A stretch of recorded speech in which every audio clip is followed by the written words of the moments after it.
In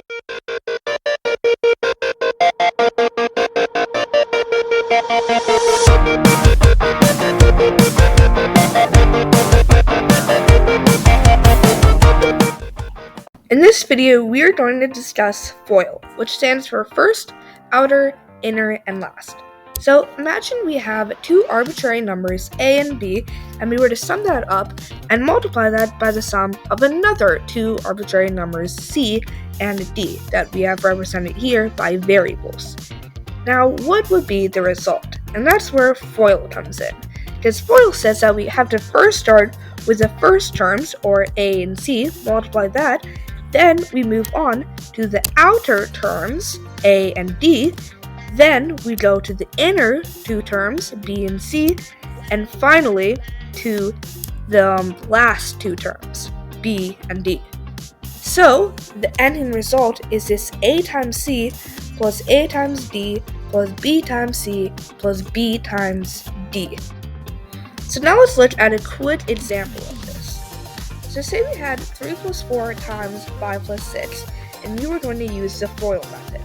So we would first start with the first two terms, which are 3 and 5, then the outer terms, or 3 and 6, then move on to the inner terms, or 4 and 5, and lastly, the last two terms, 4 and 6.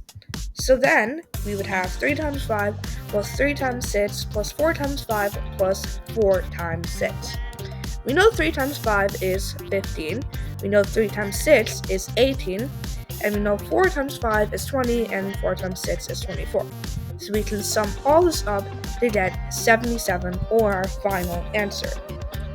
And we can verify this because we know that 3 plus 4 times 5 plus 6 is really just 7 times 11.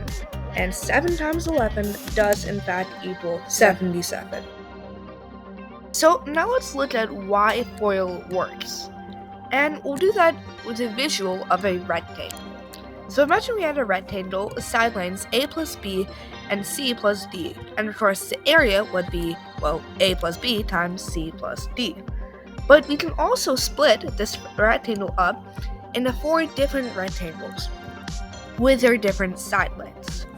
So that this red rectangle would have an area of a times d, and this golden rectangle would have an area of b times d, the green would have an area of c times b, and the purple would have an area of a times c, so that they all combined to have the total area, or a times c plus a times d plus b times c plus b times d, and that is the exact same thing as a plus b times c plus d, or the area of the entire rectangle.